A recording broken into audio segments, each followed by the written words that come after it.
assunto de hoje, pessoal, ele envolve muito essa questão assim do pode e não pode. Por que do pode e não pode? As pessoas me mandam muito, olha, posso usar tal câmbio com cassete X, com cassete Y? O meu FreeHub consegue usar um cassete lá de tantos dentes? Ou qual é o mínimo, qual é o máximo? Olha, eu tenho um câmbio X, eu quero colocar um cassete Y, ele vai funcionar bem, não vai? Pode, não pode? Então eu pensei a gente fazer uma live falando um pouquinho sobre essas partes de compatibilidade e também o que cada grupo, vamos falar de Shimano hoje, porque não dá para abordar todas as marcas. Numa outra oportunidade a gente fala de SRAM.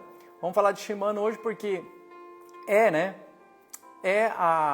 o grupo ou a marca de transmissão mais utilizada aí no país e no mundo afora.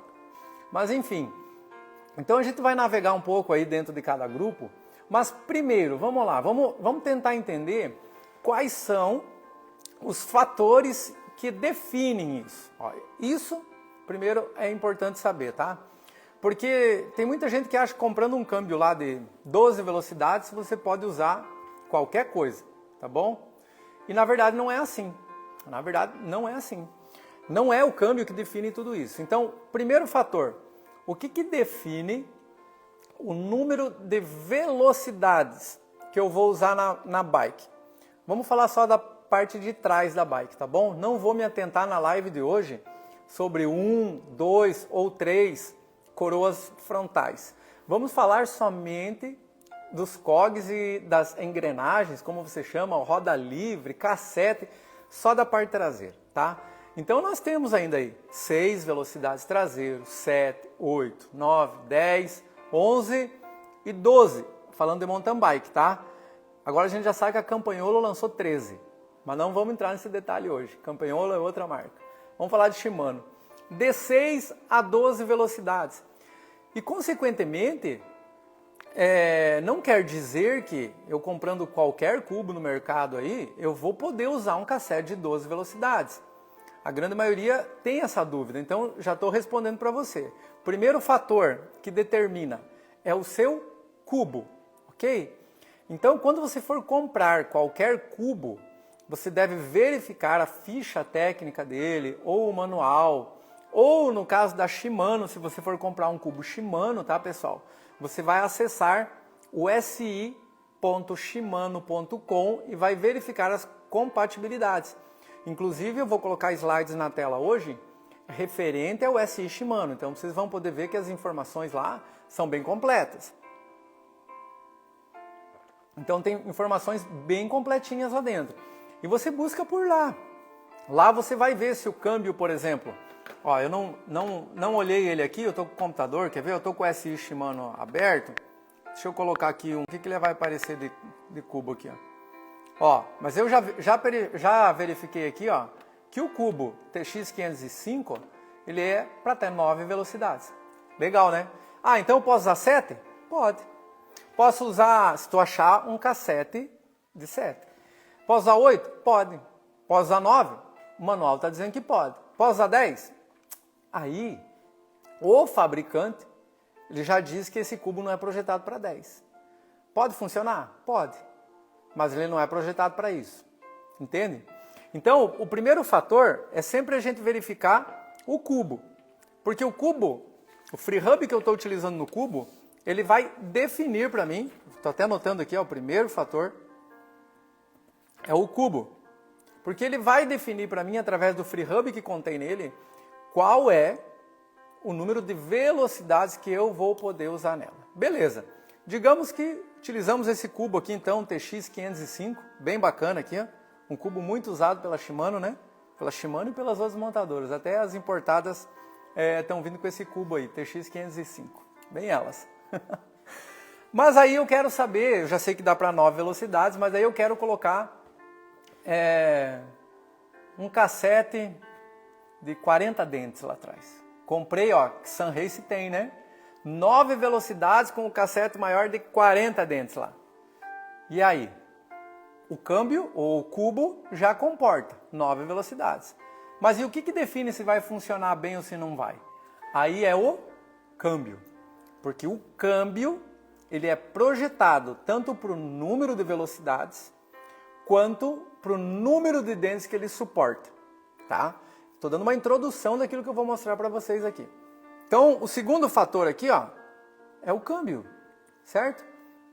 Com o cassete em mãos, então, eu vou definir aí o meu câmbio. Então, eu peguei lá um Sunrace, colocamos aqui, né, 9 velocidades, menor de 11, o cogzinho menor traseiro de 11 e o maior de 40 dentes, tá? Então, agora eu tenho que buscar dentro do fabricante, da Shimano específico que estamos falando aqui, qual é o câmbio específico que funcione nessa configuração. Bom, mas aí a gente consegue entender o porquê que cada câmbio é projetado para cada cassete.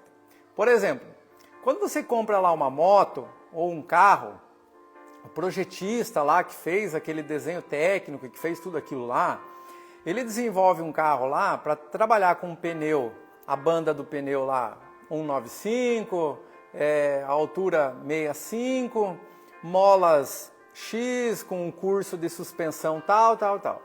Aí você pega aquele carro, tá todo configuradinho, todo certinho, ele é uma maravilha, ele funciona com uma beleza, estabilidade do carro é 100%, até porque ele é testado com a configuração de fábrica, legal? E aí chega no mercado, primeira coisa que a pessoa quer fazer é, cara, vou tirar essas rodas 13 daí e vou colocar uma 16, uma 15, beleza. Trocou o tamanho da roda. Ah, ele troca também o tamanho do perfil do pneu, né? Era um 95, já vamos colocar um 205 e vamos baixar aí para perfil de 40, 45 aí. Ficou no chão. Ah, melhor ainda, vamos cortar as molas desse carro aqui. Vamos cortar a mola do carro, que ele vai ficar socado no chão. Ou seja, ele vai ficar lindo. Por fora ele vai ter uma aparência maravilhosa. Mas quando você vai andar, você vai perceber que ele já não vai funcionar da forma como ele deveria funcionar. Não, mas bateu a partida, funcionou e foi.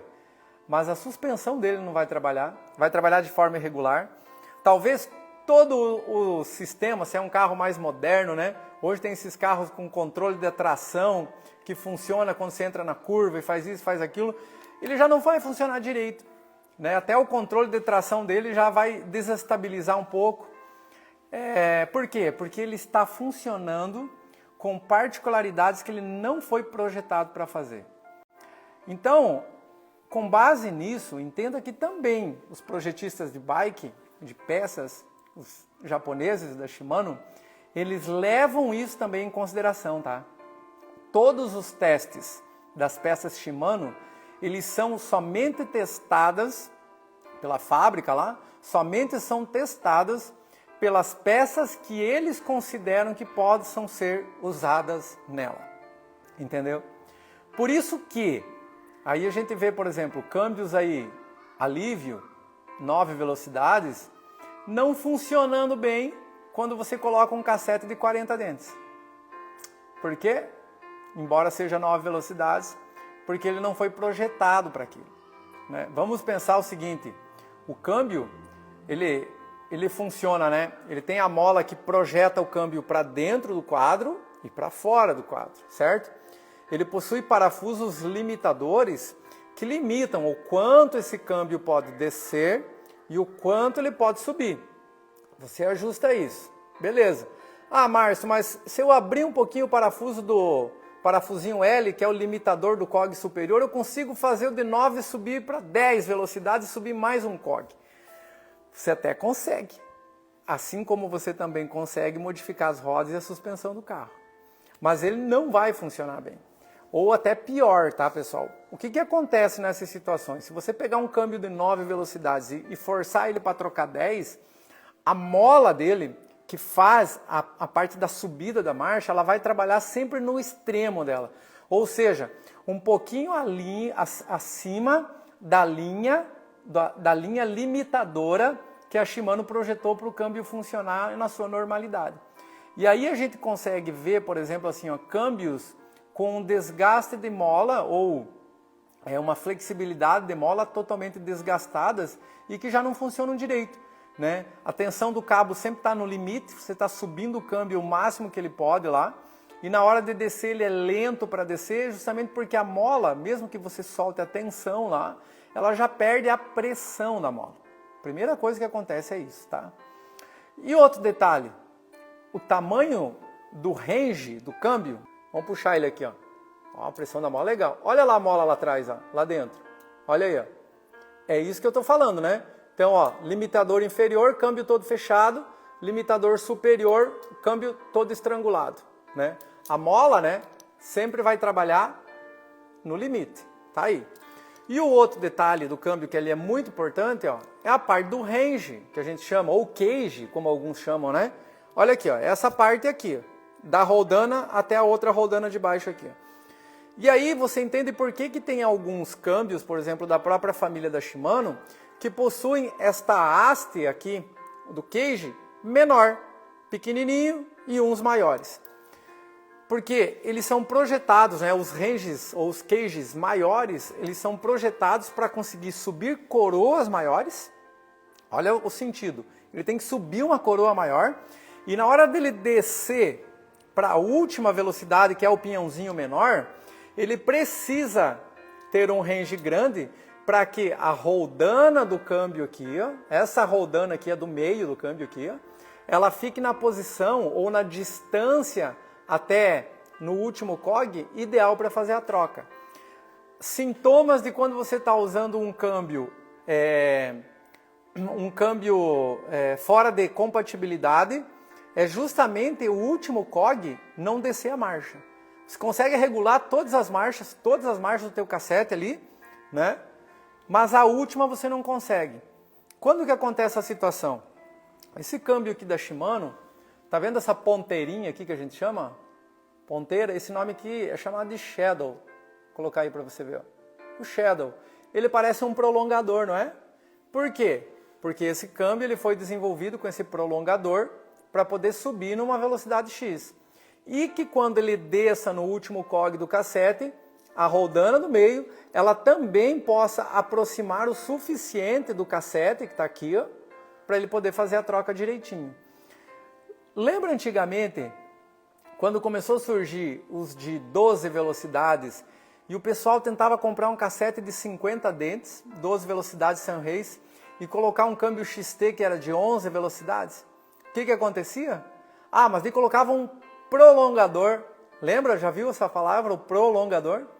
Colocavam o prolongador e aí consegue a regulagem de cima e não consegue regular embaixo. Por que não consegue? Porque esse prolongador fazia com que a haste aqui do range descesse um pouco mais em relação ao cassete, permitindo subir para o último cog, para o maior cog. Mas o problema é que na hora da descida lá do último, por conta do prolongador, o câmbio ficava muito longe, a roldana ficava muito longe do cog pequenininho e aí não conseguia trazer a corrente para a posição. Entende por que os projetos são importantes e por que o prolongador ele é uma gambiarra assim e que não deve ser usado na bike? Ela não deve ser usada, além de forçar totalmente o câmbio, né? A mola do câmbio ela fica totalmente estrangulada quando você está colocando 50 dentes num câmbio que havia sido projetado para 46. Então o segundo fator, pessoal, sempre é o câmbio. Olha para o câmbio, tá bom? Ah, mas então, por exemplo, digamos que eu estou usando um câmbio de 9 velocidades que foi projetado para 36 e eu estou usando 40 dentes nele. Então eu quero trocar esse câmbio agora, quero pegar um câmbio. Posso pegar um acima então, um Deore, que daí ele já foi projetado para 42, ele vai funcionar no D9? Vai. O que você acha do alívio? 11,40, já vi gente usando sem gancheira. Nós vamos olhar aqui na documentação da Shimano, mas você vai perceber que o alívio não foi projetado para 40 dentes. Vai estragar esse câmbio. Ele perde a durabilidade. Ah, e outro detalhe, pessoal. Perde-se garantia. Olha isso. Então, se você está usando um câmbio que não foi projetado para usar numa peça incompatível com ela, a Shimano não cobre garantia. E eu não sei o que estou falando, tá? É a Shimano que trabalha dessa forma. Eles não cobrem garantia, de jeito nenhum. Tem que estar compatível. Ah, mas como é que o cara vai saber? Bom, eu sempre sou muito honesto com o pessoal da Blue Cycle lá. Sempre falo a verdade para eles. Até quando um cliente acontece nessa situação, eu falo para eles, olha, eu preciso tirar foto da bike, e é procedimento da Shimano, né? A Blue Cycle é a empresa aí que faz a distribuição das peças Shimano no Brasil. Na documentação deles nós temos que tirar fotos da bike, da peça. Ah, mas quebrou o câmbio. Tira foto do câmbio quebrado, do jeito que ele está, junto com a bike, tira foto da bike, tudo certinho, e manda para eles junto com a peça, para daí eles fazerem a avaliação de garantia ou não. E a garantia, ela perde sim, quando você está usando uma peça incompatível, tá bom? Então, tem que tomar muito esse cuidado aí, porque você pode estar estragando o teu câmbio aí, usando ele de uma forma irregular.